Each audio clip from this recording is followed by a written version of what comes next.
I can see the light today, but I can also see the bones decay. I don't know what else there is today.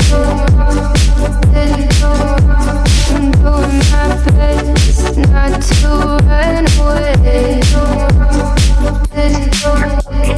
Sitting throwing rocks across the pavement, hoping it'll cave in and swallow me whole.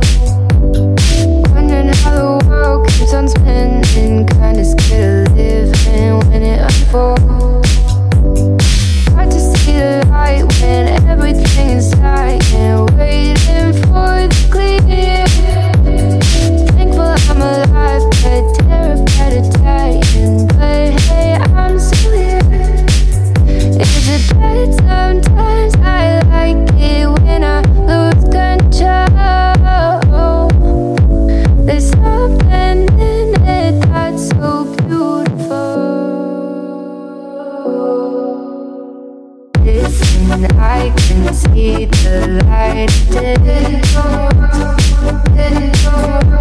but I can also see the bones decay.